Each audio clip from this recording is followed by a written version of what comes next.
ونستعينه ونستغفره من يهده الله فلا مضل له ومن يضلله فلا هادي له وأشهد أن لا إله إلا الله وحده لا شريك له وأشهد أن محمدا عبده ورسوله رجالا كثيرا ونساء واتقوا الله الذي تساءلون به والأرحام إن الله كان عليكم رقيبا يا أيها الذين آمنوا اتقوا الله وقال تعالى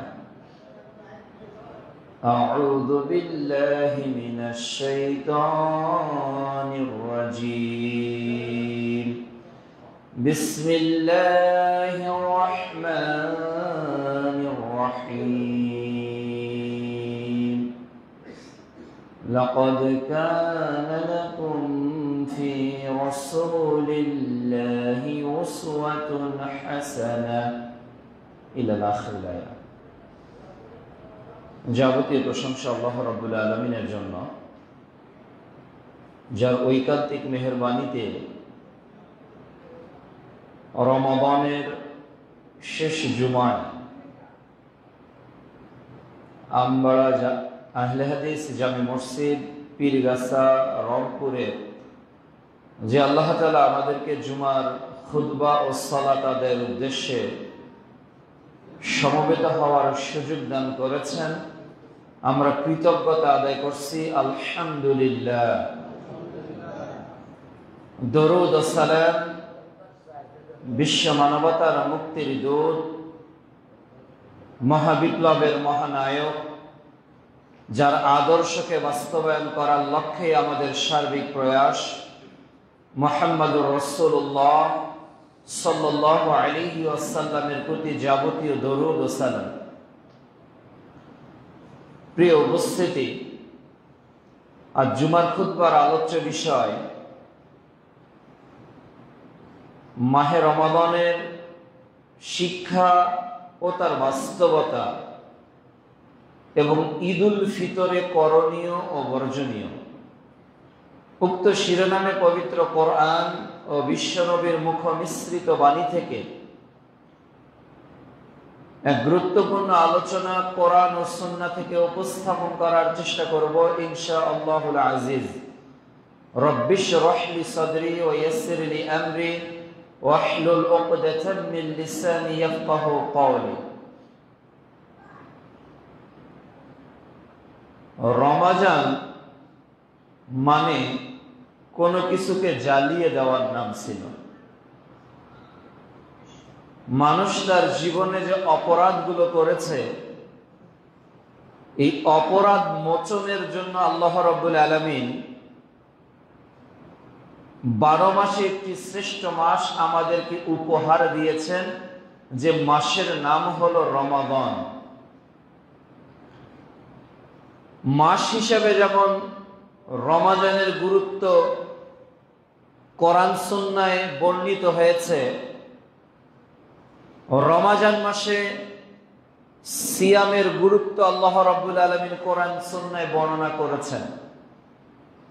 মূলত আল্লাহ তাআলা আমাদেরকে সুবে সাদিক থেকে নিয়ে সূর্য অস্ত পর্যন্ত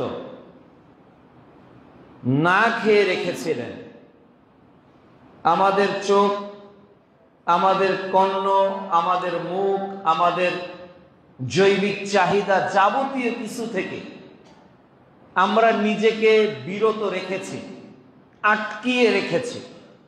এটার পিছনে লাভ মূলত আমাদেরই। সিয়াম বান্দার কল্যাণের জন্যই আল্লাহ তাআলা পাঠিয়েছেন। সিয়াম মানুষের আত্মিক ইবাদত, মানুষের দৈহিক ইবাদত, মানুষের আর্থিক ইবাদত। সিয়ামের মাধ্যমে আমাদের অর্থের ইবাদত হবে। কিছুদিন পর সাদাকাতুল ফিতর আমরা এখন জমা করা শুরু করব, আবার এটা বিতরণ করা শুরু করব। এটা হলো আর্থিক। আত্মিক কি? আমরা একা ছিলাম, বাড়িতে খাবার ছিল, কেউ দেখতো না এমন সুযোগ ছিল, এরপরও আমরা খাইনি একজনকে ভয় করে। তিনি হলেন আমাদের রব। এই যে একটা আত্মিক ইবাদত, মানুষের হৃদয় দিয়ে আল্লাহর ভয় জাগ্রত করা। স্ত্রী হালাল বাড়িতে আছে, আমি চাইলেও স্ত্রীর সঙ্গে জৈবিক চাহিদা পূরণ করতে পারি না। আমার হালাল খাবারগুলো থেকে আমি নিজেকে বিরত রেখেছি।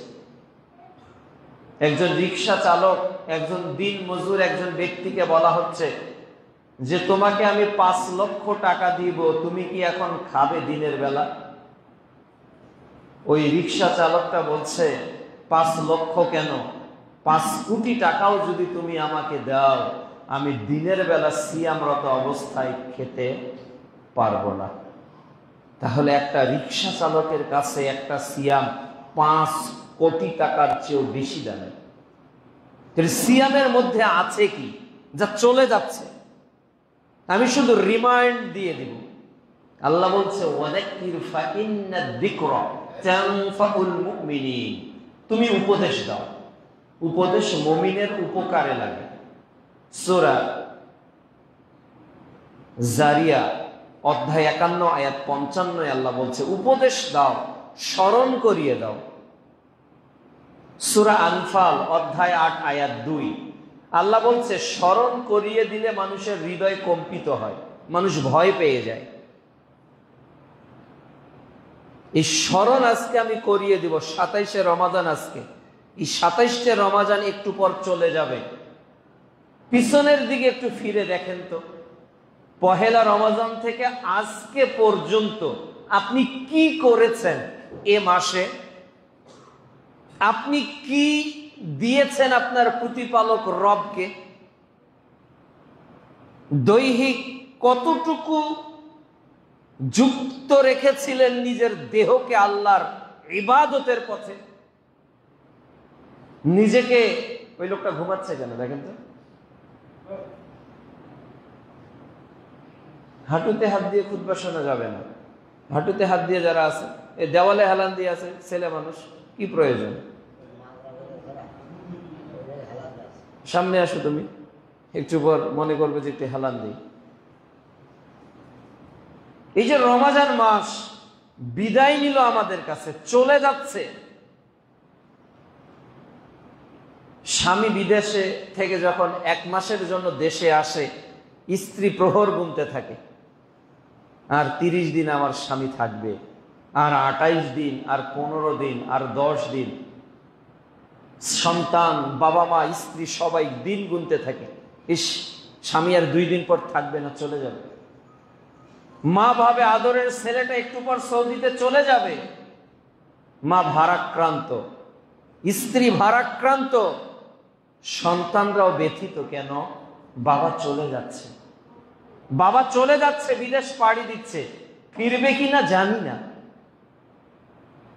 এটা কি মায়া না, মহাব্বত না? দুনিয়ার একটা রক্তের কারণে যদি এত ভালো মহব্বত তৈরি হয় যে রব আপনাকে রহমত, মাগফিরাত, নাজাতের সওগাত নিয়ে এসেছিল, প্রতিদিন আল্লাহ রাব্বুল আলামিনের রহমত এত বর্ষণ হচ্ছে, আল্লাহ তাআলার মাগফিরাত এত ব্যাপক, আল্লাহ তাআলা এত মানুষকে নাজাত দিচ্ছে জাহান্নাম থেকে, এর কোনো হিসাব নেই। এই মাসটার 2 দিন পর আমরা হারিয়ে ফেলব, চলে যাবে। শাওয়াল মাস চলে আসবে। এই মাসটা যে চলে গেল, আজ পর্যন্ত আমাদের মধ্যে কতটা অনুশোচনা কাজ করছে, ইস মাসটা চলে গেল। নেকির প্রতিযোগিতার মাস। মুহাম্মদ সাল্লাল্লাহু আলাইহি সাল্লাম শেষ দশকে কোমর বাঁধতেন। কোমর বাঁধতেন মানে কি? যাতে ইবাদতের মধ্যে ঘাটতি না হয়, ইবাদতের মধ্যে যাতে অলসতা না আসে। কিন্তু রমাজানের শেষ দশকে মুসলমানদের মধ্যে সবচেয়ে অলসতা বেশি এসে যায়, ইবাদতে, আমলে। কিসে শক্তি হই আমাদের? ঈদের পোশাকটা নিশ্চিত কিনতে হবে, জামা ছাড়া ঈদের মাঠে আমি যাব না, জুতা লাগবেই, বাড়ি কমপ্লিট করতে হবে, স্ত্রীর চাহিদা, বাবার চাহিদা, মায়ের চাহিদা, শ্বশুরের চাহিদা, শাশুড়ির চাহিদা, দুনিয়ার মানুষের চাহিদা পূরণ করতে করতে জীবন শেষ। অথচ শেষ দশকে আপনার আমার প্রিয় নবী মুহাম্মদুর রাসূলুল্লাহ সাল্লাল্লাহু আলাইহি ওয়াসাল্লাম কোমর বেঁধে ইবাদত করতেছেন। তিনি তার জীবনের শেষ সময় বলেছিলেন যে আগামী বছর যদি আমি বেঁচে থাকি তাহলে আমি 20 দিন ইতিকাফ করব। তাহলে ইবাদতের প্রতি মুহাম্মদ সাল্লাল্লাহু আলাইহি ওয়াসাল্লামের যে আগ্রহ ছিল এটা মুসলমান উম্মার কাছ থেকে বিদায় নিচ্ছে। আমরা সিয়াম আছি বোঝা যায় ইফতারিতে, আমরা সিয়াম আছি বোঝা যায় চাহারিতে, কিন্তু আমাদের চলনে বলনে আখলাকে আদবে তারবিয়াতে কোথাও কি বোঝা যায় যে আমরা সায়েম? রমজান তো চলে যাচ্ছে। মুহাম্মদ সাল্লাল্লাহু আলাইহি ওয়াসাল্লাম বলেন, মাল্লাম ইয়াদা কাওলা যুর ওয়াল আমাল বিহি ওয়া জাহাল ফালাইসা লিল্লাহি হাজ্জাতুন আইয়াদা তা'আমা ওয়া শারাবা। সহিহ বুখারী 1903 নম্বর হাদিস। যার খাবার, যার সিয়াম তাকে পাপ এবং মিথ্যা কথা কাজ থেকে বিরত রাখে না, তার কিসের সিয়াম? তার সিয়াম তো আল্লাহর কোনো প্রয়োজন নেই। কি সিয়াম রাখলাম 26টি? আমি কি পাপ থেকে নিজেকে হেফাজত করতে পেরেছি? আমার চোখ কি আমার নিয়ন্ত্রণের বাইরে চলে গিয়েছিল? আমার হৃদয় কি আমার রবের আনুগত্যে নত ছিল? আর পাবো না। আগামী রমজান পাবো কিনা এটার কোনো সিওরিটি কি আমাদের আছে? নাই। ঠিক রমজানের আগের শনিবার এক যুবক না, এক পৌরত্বে পৌঁছে গেছে, বয়স হবে 52-50 সুই সুই। শনিবার খারাপ লাগলো, হঠাৎ স্ট্রোকের মতো বাসা থেকে মেডিকেলে যাওয়ার, রংপুর আসার আগেই দুনিয়া থেকে চলে গেল। সে ভাবতেও পারেনি 2 দিন পর মাহে রমজানের সিয়াম আমি রাখতে পারবো না। হয়তো সে ছোলা কিনে রেখেছে, ইফতারিতে কি করবে, খেজুর কিনে রেখেছে, কিন্তু আল্লাহ তাআলা তার হায়াতকে রমজান পর্যন্ত পৌঁছে দেননি। এই অবস্থা তো আপনার আমার হতে পারে। এই উপস্থিতি রমজানের শিক্ষা হলো আপনাকে অনুশোচনা করতে হবে আজকে, অনুতপ্ত হতে হবে আজকে, রাত দিন আজকে ভাবতে হবে যে একটা মাস চলে যাচ্ছে, যে মাসে এত ক্ষমা, কেউ যদি ইফতার করে, কেউ যদি সিয়াম পালন করে, তার অতীতের সব গুনাহ আল্লাহ মাফ করে। কেউ যদি রাত জেগে ইবাদত করে, আল্লাহ ওই বান্দাকেও ক্ষমা করে দেয়। কেউ যদি 5টা রাত জাগে লাইলাতুল কদরের, আল্লাহ বলছে বান্দা তোমাকেও আমি ক্ষমা করলাম। আল্লাহ বলছে আমার কাছে প্রিয় মুহূর্ত হলো বান্দা যখন ইফতার করতে বসে, এটা আমার কাছে অতি প্রিয়। এই দিনগুলো কি আর খুঁজে পাওয়া যাবে? এই সময়গুলো কি আর আসবে? প্রিয় উপস্থিতি, রমজানের 1 নাম্বার শিক্ষা বলবো, নিজের মধ্যে অনুশোচনা নিয়ে আসেন, আফসোস নিয়ে আসেন। আমি হারিয়ে ফেললাম, রব জানি না এই 27টা রমজানে কি ঘাটতি ছিল, তুমি ঘাটতিগুলোকে পূরণ করে তুমি পূর্ণ যাজা আমাদেরকে দান করো। যেভাবে রাত জাগার কথা ছিল, যেভাবে সিয়াম রাখার কথা ছিল, যেভাবে কোরআন তেলাওয়াত করার কথা ছিল, যেভাবে দাওয়াতের মাঠে থাকার কথা ছিল, যেভাবে দান সাদাকা করার কথা ছিল, যেভাবে তোমার জন্য চোখের পানি ছেড়ে ক্রন্দন করার কথা ছিল, আমি কিছুই করতে পারিনি।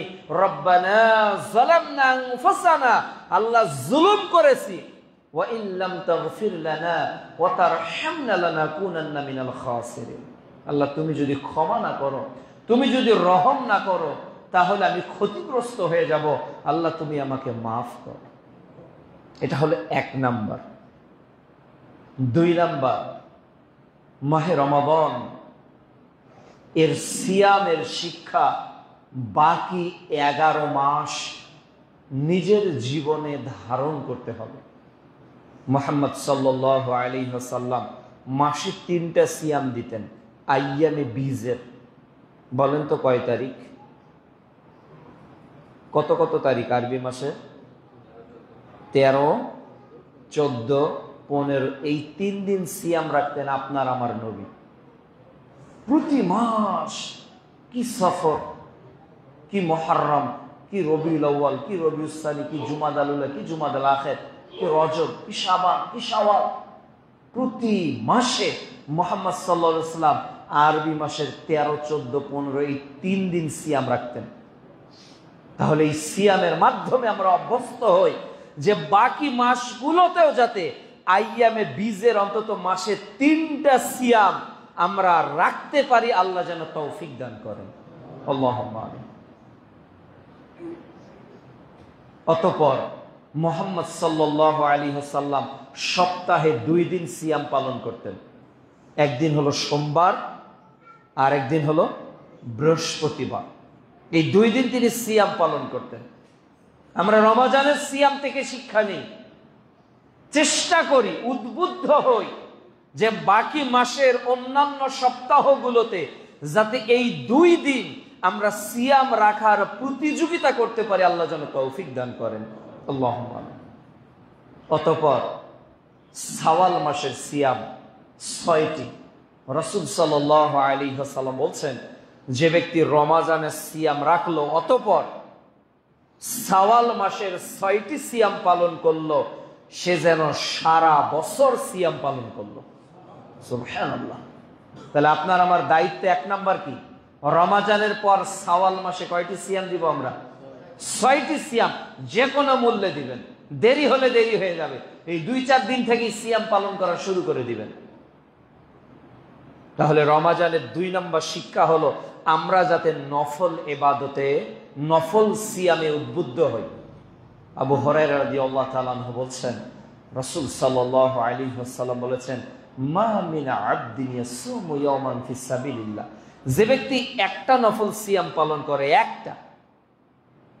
একটা নফল সিয়াম যদি পালন করে, বা'দাল্লাহু ওয়াজহু আনিন নার 70 খরিফা, আল্লাহ তার থেকে, তার চেহারাকে, জাহান্নাম থেকে তার শরীরকে 70 বছর দূরে ঠেলে দিবেন। সুবহানাল্লাহ। সহিহ বুখারী 2840 নম্বর হাদিস। কাজেই আমরা নফল সিয়ামে যাতে অভ্যস্ত হই, আল্লাহ যেন তৌফিক দান করেন, আল্লাহুম্মা আমিন। 3 নাম্বার মাহে রমজানের শিক্ষা হলো যে সবার সুখে হাসবো আমি, কাঁদবো সবার দুঃখে, নিজের খাবার বিলিয়ে দিব অনাহারের মুখে। আমি সারাদিন না খেয়ে থাকি, খিদা লাগে না? খিদা লাগে না? যাদের টাকা পয়সা আছে, যারা ইচ্ছা করলে 5 বেলা খেতে পারেন, এই 14-15 ঘন্টা সময় যখন না খেয়ে থাকেন, মনে হয় খাই, ইফতারের আগে মনে হয় ফ্রিজের সুদা যা আছে সমুদয় খাবার খেয়ে ফেলবো। ইফতার মেখেছে, সে বলতেছে এতগুলো হবে না, আরো লাগবে। কি চাহিদা! এই যে খাওয়ার প্রতি আকাঙ্ক্ষা। মনে করুন তো, আপনার আমার বাড়ির পাশে এই পীরগাছাতে কত মানুষ অনাহারে আছে, কত মানুষ নিদারুণ কষ্টে দিন যাপন করছে। একটা মানুষ আপনার কাছে এমনি 5 টাকা চায় না, ওকে ফেরত দিয়েন না, ওকে বলেন না যে মাফ করো, সামনে যাও, ওর হাতে 2টা টাকা তুলে দেন। ও ভিক্ষুক, ও অভাবী, অভাবগ্রস্ত, আপনার কাছে হাত পেতেছে। রাসূল সাল্লাল্লাহু আলাইহি ওয়াসাল্লাম বলছেন, সহিহ বুখারী 660 নম্বর হাদিস, ডান হাত দান করে বাম হাত জানতে পারে না, ওই লোকটা আল্লাহর আরশের ছায়ায় স্থান পাবে। সুবহানাল্লাহ। কাজে আপনার অন্যের ব্যথাটা বুঝতে শেখেন। কত মানুষ খেতে পারে না বাংলাদেশে, কত মানুষ অভাবে রয়েছে। বিচারের মাঠে আল্লাহ তাআলা বলবেন, বান্দা আমি ক্ষুধার্ত ছিলাম, তুমি আমাকে খেতে দাও নাই, আমি পিপাসিত ছিলাম, তুমি আমাকে পানাহার করতে দাও নাই, আমি অসুস্থ ছিলাম, তুমি আমাকে দেখতে যাও না। এই আমলগুলোর নেকি কখন হবে? যখন ক্ষুধার্ত মানুষকে খাওয়াবেন, যখন তৃষ্ণার্ত মানুষকে পানি পান করাবেন, যখন অসুস্থ মানুষকে সেবা শুশ্রূষা করে তাকে সুস্থ করে তুলবেন। সহিহ মুসলিম 2699 নম্বর হাদিস, মিশকাতুল মাসাবি প্রথম খণ্ডে 204 নম্বর হাদিস, রাসূলুল্লাহ সাল্লাল্লাহু আলাইহি ওয়াসাল্লাম বলছেন, ওয়াল্লাহু ফি আউনিল আবদ মা কানা আল আবদু ফি আউনিল আখি, আল্লাহ বান্দাকে সাহায্য করবে কতক্ষণ? যতক্ষণ বান্দা তার আরেক ভাইকে সাহায্য করে, আরেকজনকে সাহায্য করে। তাহলে রমজান মাস এ শিক্ষা নিতে হবে যে কোনো দ্বারস্থ ব্যক্তি যাতে আপনার দোকান থেকে, আপনার বাড়ি থেকে খালি হাতে ফিরে না যায়। যতটুকু পারেন দান করবেন। অতঃপর পরবর্তী শিক্ষা হলো এই, রমাদান মাস যে গ্রন্থটা আল্লাহ নাজিল করেছে তার নাম কোরআন। কোরআন নাজিল হয়নি রমজান মাসে? সূরা বাকারা অধ্যায় 2 আয়াত 185 আল্লাহ বলছে, শাহর রমাদান আল্লাযী উনজিলা ফীহিল কোরআন। রমজান মাস কোরআন অবতীর্ণ হয়েছে। এই কোরআন আমাদের জীবনের চলার পথ, এই কোরআন আমাদের জন্য গাইডলাইন, এই কোরআন আমাদের জন্য সলিউশন, এই কোরআন আমাদের জন্য অ্যাডভাইস বুক। এই কোরআনে সব আছে, এই কোরআনে সব আছে। মানব জীবন চলার সবকিছু আল্লাহ তাআলা কোরআন সুন্নাহর মধ্যে বর্ণনা করে দিয়েছেন সবকিছু। কিন্তু এই কোরআন থেকে আমরা মাহরুম হয়ে যাব কয়েকদিন পর। আর তেলাওয়াত আসবে না বাড়ি থেকে। মেয়ে আর তেলাওয়াত করে না, স্ত্রী তেলাওয়াত করে না, বাবা তেলাওয়াত করে না, মা তেলাওয়াত করে না। একটা শোকেসের মধ্যে কোরআনটাকে কাপড় দিয়ে মুড়িয়ে রাখবো আমরা। আল্লাহ রাব্বুল আলামিন বলছেন যে সূরা বনী ইসরাঈল অধ্যায় 17 আয়াত 82, ওয়ানুনাজ্জিলু মিনাল কোরআন মা হুয়া শিফা। আমি আল্লাহ কোরআনকে অবতীর্ণ করেছি এটা আরোগ্য হিসেবে। আমাদের ট্রিটমেন্ট করবে কোরআন, আমাদের রোগ থেকে মুক্তি দিবে কোরআন। খাবারের অভাব, কোরআন আপনার খাদ্যের ব্যবস্থা করে দিবে। সূরা তালাক অধ্যায় 65 আয়াত 2 ও 3 আল্লাহ বলবে, বান্দা কেবল আমাকে ভয় করো, আমি এমন ভাবে তোমাকে খাওয়াবো তুমি কল্পনাও করতে পারবে না। আল্লাহ বলছে সূরা হুদ অধ্যায় 11 আয়াত 6, ওমা মিন দাব্বাতিন ফিল আরদি ইল্লা আলাল্লাহি রিজকুহা। বান্দা হতাশ হইও না, এই পৃথিবীতে এমন কোন প্রাণী নেই যার রিজিকের দায়িত্ব আমি আল্লাহ নেইনি। সুবহানাল্লাহ। তাহলে আপনার রিজিকের টেনশন দূর হবে কি তেলাওয়াত করলে? কোরআন তেলাওয়াত করলে। আপনি পাপী, পাপ করেছেন, অপরাধ করেছেন, আপনি কোরআন থেকে আশার আলো খুলে পাবেন, খুঁজে পাবেন। সূরা জুমার অধ্যায় 39 আয়াত 53 আল্লাহ বলছে, লা তাকনাতু মির রাহমাতিল্লাহ ইন্নাল্লাহা ইয়াগফিরুয যুনুবা জামিআ। বান্দা তোমরা আমার দয়া থেকে নিরাশ হইও না, আমি তোমাদের অতীতের সব পাপগুলোকে ক্ষমা করে দিব। সুবহানাল্লাহ। তাহলে কোরআন পড়লে পাপ থেকে ক্ষমার আশা খুঁজে পাবেন, আশা খুঁজে পাবেন। আল্লাহ রাব্বুল আলামিন বলছেন সূরা ফুরকান অধ্যায় 25 আয়াত 70, ইল্লা মান তাবা ওয়া আমানা ওয়া আমিলা আমালান সালিহ ফাউলাইকা ইউবাদদিলুল্লাহু সাইয়্যাতিহিম হাসানা। বান্দা তুমি যদি তওবা করো, তুমি যদি ফিরে আসো, হয়েছে যা যা 26 রমজানে, আজকে থেকে আমি ফিরে আসব। আর মদ খাবো না, আর গাঁজা খাবো না, আর ফেন্সিডিল খাবো না, আর গান বাজনা শুনবো না, আর দাড়ি সাজবো না, আর ডিসলাইনে অশ্লীল জিনিস দেখবো না, আর পাপাচার করব না, আর বেপরদায় চলবো না, আর মাদক সেবন করব না, আর অন্যায়ভাবে অন্যের উপর অস্ত্র উত্তোলন করব না। এই নীতি যদি অবলম্বন করতে পারি, ফিরে আসতে পারি, আল্লাহ রাব্বুল আলামিন বলছেন, বান্দা তুমি যে পাপগুলো করেছো আমি তোমার অতীতের পাপগুলোকে নেকি দিয়ে পরিবর্তন করে দিব। সুবহানাল্লাহ। তাহলে কোরআন পড়লে পাপ মোচনের আশার আলো পাবো কি পাবো না? খুঁজে। কোরআন যদি আমরা তেলাওয়াত করি তাহলে কোরআনের পরতে পরতে ঈমান বাড়ার নির্দেশনা আল্লাহ বলেছে।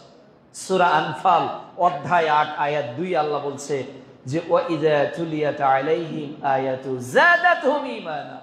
যারা কোরআন পড়বে আল্লাহ তাআলা তাদের ঈমানকে বাড়িয়ে দিবে। সুবহানাল্লাহ। তাহলে কোরআন যত পড়বো তত নেকি। এই কোরআন যত পড়বো কিয়ামতের দিন আল্লাহ বলবে পড়ো, যতক্ষণ পড়বে জান্নাতে তোমার মর্যাদা বাড়তেই থাকবে। সুবহানাল্লাহ। কাজেই কোরআনকে ছেড়ে দিয়েন না, কোরআনটাকে ধরেন, আঁকড়ে ধরেন। আল্লাহ বলছে আফালা ইয়াতাদাব্বারুনাল কোরআন, তোমরা কোরআনটা নিয়ে চিন্তা করো, গবেষণা করো, এটাতে অনেক কিছু রয়েছে, কোরআনে অনেক কিছু রয়েছে। সূরা নিসা অধ্যায় 4 আয়াত 82, সূরা মুহাম্মদ অধ্যায় 47 আয়াত 24 আল্লাহ বলছে যে গবেষণা করো। সূরা হাশর অধ্যায় 59 আয়াত 22 আল্লাহ বলছে পাহাড়ের উপর কোরআনটা অবতীর্ণ হলে পাহাড় চুরমার হয়ে যায়। এটাতে উপমা রয়েছে মানুষের জন্য, লাআল্লাহুম ইয়াতাফাক্কারুন, যাতে তারা চিন্তা করে। আল্লাহ বলছে সূরা বাকারা অধ্যায় 2 আয়াত 26, ইযিল্লু বিহি কাসীরা ওয়া ইয়াহদি বিহি কাসীরা। আল্লাহ এই উপমার মাধ্যমে অনেক মানুষকে হেদায়েত দিয়েছে, আর অনেক মানুষ গোমরা হয়ে গিয়েছে, অনেক মানুষ গোমরা হয়ে গিয়েছে। প্রিয় উপস্থিতি, এই জন্য কোরআন তেলাওয়াত করতে হবে, কোরআন বুঝে পড়তে হবে। আল্লাহ বলছে সূরা কমার অধ্যায় 54 আয়াত 17, 22, 32, কোরআন বুঝে পড়। চিনে কি লাভ যদি আল্লাহর কোরআনকে চিনতে না পারে? ইয়াউমা ইয়াফিরুল মারউ মিন আখি, উপকার করবে না মুহাম্মদ। আরে কোরআনই তো তোমার জন্য দলিল। সুবহানাল্লাহ, এই কোরআন আজকের সংবিধান, আজকের বাংলাদেশের গণভবনে কোরআন তেলাওয়াত করা হয়, কিন্তু কোরআনের আইন মানা হয় না। আজকে স্কুল কলেজের অনুষ্ঠানে কোরআন তেলাওয়াত করা হয়, কিন্তু স্কুল কলেজে কোরআনের নিয়ম বাস্তবায়ন করা হয় না। আজকে পুলিশদের অনুষ্ঠানে কোরআন তেলাওয়াত করা হয়, কিন্তু পুলিশ ভাইরা কোরআনের বিধান মানে না। আজকে আর্মিদের অনুষ্ঠানে কোরআন তেলাওয়াত করা হয়, আর্মি ভাইরা কোরআনের বিধান মানে না। আজকে নৌবাহিনীতে কোরআন তেলাওয়াত করা হয়, নৌবাহিনীর ভাইরা কোরআনের বিধান মানে না। আজকেও আপনার আমার পরিবারে কোরআনের তেলাওয়াত আছে, কিন্তু কোরআনের বিধান নাই। আল্লাহ রাব্বুল আলামিন বলছেন, ওয়াকাল রাসূল ইয়া রাব্বি ইন্না কওমি ইত্তাখাযু হাযাল কুরআন মাহদুরা। বিচারের মাঠে আমরা করা, কোরআনকে ছেড়ে দেওয়ার অর্থ হলো কোরআনের বিধানগুলো মেনে না চলা। সহিহ বুখারী 1386 নম্বর হাদিস, একজন ব্যক্তির মাথাকে পাথর দিয়ে ফেটে চৌচির করা হবে, চলতেই থাকবে ওই লোকের শাস্তি। ওই লোকের অপরাধ কি জানেন? ওই লোক কোরআন তেলাওয়াত করতো না, এবং যখন চলাফেরা করতো দিনের বেলা, তখন টু প্যারাডাইজ আফটার হেয়ার। যদি আপনাদের কেউ জান্নাতে যেতে চান, তাহলে আমাদেরকে অবশ্যই আমাদের পুরো লাইফ ফলো করতে হবে the Holi Quran and authentic হাদিস বাই প্রফেট মুহাম্মদ রাসূলুল্লাহ সাল্লাল্লাহু আলাইহি ওয়াসাল্লাম। তাহলে আমাদের জীবনের প্রতিটি ক্ষেত্রে কোরআন ও সুন্নাহ অনুসরণ করতে হবে, না হলে বিপদে পড়ে যাব। সূরা ফুরকান অধ্যায় 25 আয়াত, ক্বালা রাব্বি লিমা হাশারতানি আ'মা ক্বাদ কুনতু বাসীরা। আমরা বলবো, আল্লাহ আমাদের চোখ ছিল দুনিয়াতে, আজ আমরা অন্ধ কেন? তখন আল্লাহ বলবে, দুনিয়াতে আমাকে ভুলে গিয়েছিলে, বিচারের মাঠে আমিও তোমাকে ভুলে গেলাম। 100 টাকার নোট চিনি না? চিনি তো, তাই না? 500 টাকার নোট, 200 টাকার নোট, 1000 টাকার নোট, 5 টাকার নোট, 10 টাকার নোট, 50 টাকার নোট, কয়েন, সব চিনি না? কোনটা লোহা, কোনটা এসএস, কোনটা তামা, কোনটা, এত কিছুর নাম জানেন। অন্তত আপনার স্ত্রী, পুত্র, আত্মীয় স্বজন মিলে 29 জনের নাম জানেন না? বেশি জানেন না। তাকে দেখলে বলতে পারবেন ইনি আব্দুর রহমান, ইনি আব্দুল খালেক, ইনি আব্দুল মালেক। শুধু আব্দুর রহমান বলতে পারবো না, ছেলে না মেয়ে ওটাও বলতে পারবো, ও বিয়ে করেছে কিনা ওটা বলতে পারবো। তাহলে এটা যদি চেনেন, তাহলে আরবি হরফ আর মাত্র কয়েকটা মাদ আর 17টা মাখরাজ কম। এজন্য আমাদের 5 নম্বর শিক্ষা হলো যে কোরআন যাতে আমরা ছেড়ে না দেই। এই রমজান থেকে প্রতিজ্ঞা করি, আজকে থেকে, এখন থেকে, অতীতে যা হয়েছে হয়েছে, আজকে থেকে, এখন থেকে, যে আমি যে কোনো মূল্যে কোরআন তেলাওয়াত করা শিখবো ইনশাআল্লাহ। যারা আমরা পড়তে পারি, আমার যতদিন হায়াত আছে, আমি সকালে ঘুম থেকে উঠব, যখন আমি ঘুম থেকে উঠে দোয়া পাঠ করে মসজিদে গিয়ে সালাত শিক্ষা ছিল। আপনাদের যোগ্য খতিব অনেক গুরুত্বপূর্ণ বিষয় হয়তো বলেছে। এখন আসন্ন ঈদুল ফিতরে করণীয় কি? অনেকগুলো করণীয় আছে। সংক্ষিপ্তভাবে এই যে ঈদের চাঁদ দেখে দোয়া পড়া, তাকবীর বলা, আল্লাহু আকবার, আল্লাহু আকবার, লা ইলাহা ইল্লাল্লাহ আল্লাহু আকবার আল্লাহু আকবার ওয়া লিল্লাহিল হামদ কতবার বলবেন? হাজার হাজার বার বলেন, লাখ লাখ বার বলেন। শুধু দিকরের মতো পড়ি তাহলে কোনো মজা লাগবে না। আল্লাহু আকবার, তিনি সবচেয়ে বড়। কার চেয়ে বড়? ডক্টর ইউনূসের চেয়ে বড়। কার চেয়ে বড়? স্বৈরাচারী শাসকের চেয়ে বড়। কার চেয়ে বড়? বাংলাদেশ নয়, এশিয়া মহাদেশ নয়, হোয়াইট হাউসের যিনি পরিচালক তার থেকে বড়, ডোনাল্ড ট্রাম্পের থেকে বড়। আল্লাহু আকবার। শুধু বাংলা পৃথিবী নামক গ্রহ নয়, এই বিশ্বে এই করে না মুসলমান আর কারো আনুগত্য করে না। এই জন্য তাকবীর বল, আল্লাহু আকবার আল্লাহু আকবার, লা ইলাহা ইল্লাল্লাহ। তিনি ছাড়া সত্যিকার আর কোনো ইলাহ নেই, আর কোনো মাবুদ নেই। খাম্বা পূজা চলবে না, মূর্তি পূজা চলবে না। আবু সাইদের মূর্তি হলে ওটাও ভাঙতে হবে, ওটাও ভেঙে ফেলতে হবে। আমরা মূর্তির বিপক্ষে। যে দলই যখন বাংলাদেশের রাষ্ট্র ক্ষমতায় আসুক না কেন, কোন দলের আমরা লেজুন না। যারা অন্যায় করবে আমরা অন্যায়ের বিরুদ্ধে কথা বলব, কথা বলতেই হবে। শোক দিবস বলেছেন, একজন ঘোষণা করেছেন, একজন মারা গেছে মহিলা, মেয়ে মানুষ, ওর জন্য শোক দিবস। জিনা মুসলমান করবে না। তাহলে প্রিয় বুঝতে এই মেজাজ লাগবে না? এই আল্লাহু আকবার, লা ইলাহা ইল্লাল্লাহ, আল্লাহু আকবার কাবীরা, আলহামদুলিল্লাহি কাসীরা, সুবহানাল্লাহি বুকরাতাম ওয়া আসীলা। এই জন্য তাকবীরটা বেশি বেশি করে পড়বেন। এটা হলো আমাদের সবচেয়ে বেশি করণীয়। সেমাই একটু কম খান, পিঠাটা একটু কম খান। মানে সকালবেলা যে সমানে খেতে থাকে, মনে করেন লা ইলাহা ইল্লাল্লাহ আল্লাহু আকবার ওয়া লিল্লাহিল হামদ। লিল্লাহর জন্য হামদ, প্রশংসা কার জন্য? বলেন, প্রশংসা কার জন্য? আল্লাহর জন্য। আলহামদুলিল্লাহি রাব্বিল আলামিন, তার জন্যই প্রশংসা। যে কোনো কাজে প্রশংসা। ব্যথা পেলেও আলহামদুলিল্লাহ, কষ্টে থাকলেও আলহামদুলিল্লাহি আলা কুল্লি হাল। বলতে পারবেন না আমি ভালো নাই, বলতে পারবেন না আমি কষ্টে আছি, বলতে পারবেন না স্ত্রীর সমস্যা, বলতে পারবেন না আমার ডায়াবেটিস, বলতে পারবেন না আমার প্যারালাইসিস। সবার আগে প্রশংসা কার করতে হবে? পারবো। 3 নাম্বার, একদিক দিয়ে যাবেন, একদিক দিয়ে আসবেন। বেজোর সংখ্যক খেজুর খেয়ে যাবেন, বেজোর সংখ্যক খেজুর।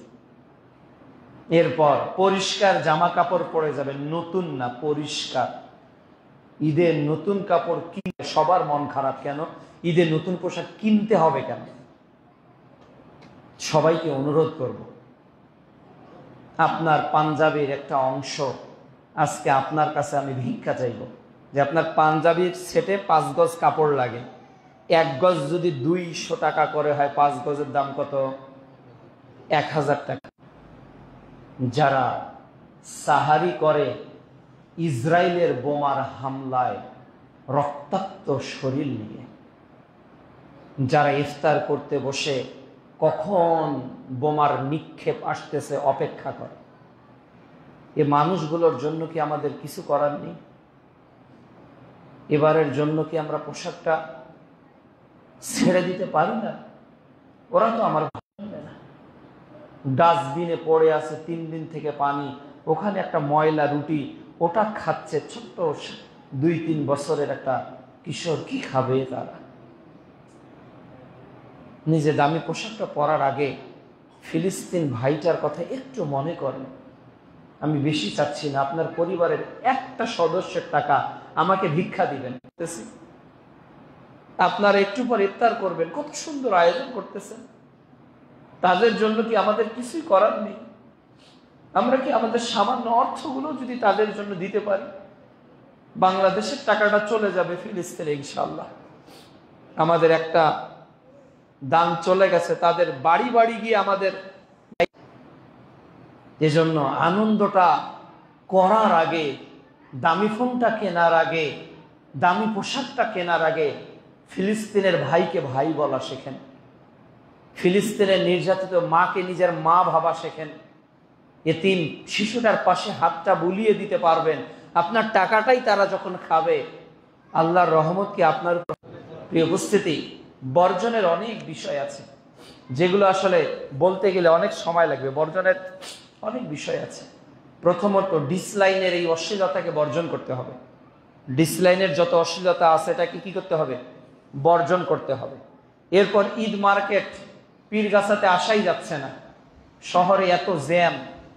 তো পরপুরুষ দেখবে আপনার স্ত্রীকে মোহরানার টাকা দিবেন আপনি, এটা কাপুরুষদের আচরণ। মোহরানা দিব আমি আর দেহ দেখবে আমার স্ত্রীর পরপুরুষ, এটা কেমনে হয়? কত ধাক্কা দিয়ে আপনার স্ত্রী আর মেয়েরা খায়। ঈদের মার্কেটের কোনো হিসাব নেই। সতর্ক, সাবধান। আমি পোশাক কিনবো, আমার স্ত্রী পছন্দ করবে না, ওই স্ত্রী জামাটা কিনে দেবো, ওটা কাকে দেখাবে? ওর যে 3 পিস কিনে দেবো কাকে দেখাবো? আমাকে না, ও আপনাকে না, তো জাতিকে দেখাবে নাকি ওর পছন্দে কিনতে হবে? আর ওকে কিনতে গিয়ে যে ধাক্কা খাচ্ছেন, কাবিরা গুনার পাপ কে নিবে? সতর্ক, সাবধান, এর থেকে বিরত থাকুন। পটকা বাজা থেকে আতশবাজি দেখি ছেলে মানুষ মেহেদি দেয় যায়, এই দিনকে কেন্দ্র করে সতর্ক, সাবধান। দাবা খেলা, ক্রামবোর্ড খেলা, এরপর পাবজি খেলা, ক্রিকেট, ফুটবল খেলা, বিবাহ অবিবাহিত মিলে মাঠে চলে যায় জুয়ার খেলা খেলে। এগুলো থেকে বিরত থাকতে হবে। আসতেছিলাম বড় দরগা দিয়ে, ওখানে প্যান্ডেল সাজাচ্ছে, ওখানে নাকি গান বাজবে, অমুক সালের ব্যাচ একত্রিত হয়ে স্কুলে নাচ গান করবে। এরা কি শিক্ষিত? এরা জাত মূর্খ, এরা জাত মূর্খ, এরা অজ্ঞ, এরা জাহেল। এদের মধ্যে ধর্মীয় জ্ঞান তো নেই, বিবেকবোধ নেই।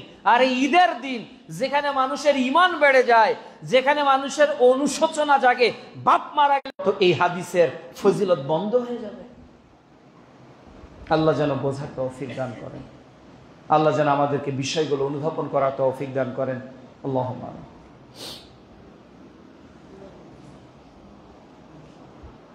আলহামদুলিল্লাহি ওয়াহদাহু ওয়াসসালাতু ওয়াসসালামু আলা মান লা নাবিয়্যা বা'দাহু। قال الله تعالى لقد كان لكم في رسول الله أسوة حسنة। কে হায়াতে তাইয়্যিবার মধ্য থেকে, ইবাদতের মধ্য থেকে অতিবাহিত করার তৌফিক দান করো। আল্লাহ, আমাদের যারা মারা গেছে তাদের কবরের শাস্তিগুলোকে তুমি মাফ করো।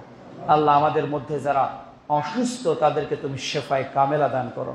আল্লাহ, এই ফিলিস্তিনে, এই বাইতুল আকসা, আবারও ইসরায়েল, এই ইহুদি থেকে তুমি মুক্ত করে মুসলমানদের, আল্লাহ ডোনাল্ড ট্রাম্পকে এভাবে তুমি পৃথিবী থেকে নিচ্ছিন্ন করে দাও। আল্লাহ নেতানিয়াহুকে তুমি পৃথিবী থেকে নিচ্ছিন্ন করে দাও। আল্লাহ স্বৈরাচারী যত রাষ্ট্র রয়েছে, যত রাষ্ট্র প্রধান রয়েছে, যাদের শত্রু মুসলমানরা, যারা মুসলমানদেরকে রাত দিন মারছে এবং মারার দিনকে তুমি আবার বাংলার জমিনে, আবার বিশ্বের জমিনে প্রতিষ্ঠা করার তৌফিক মুসলমানদেরকে দান করো। আল্লাহ, গাজায় যারা মৃত্যুবরণ করতেছে তাদেরকে তুমি শাহাদাতের মর্যাদা দান করো। আল্লাহ, যারা অসুস্থ রয়েছে তাদেরকে তুমি পূর্ণ যাজা দান করো। আল্লাহ, যারা বেঁচে আছে আল্লাহ তাদের ঈমানী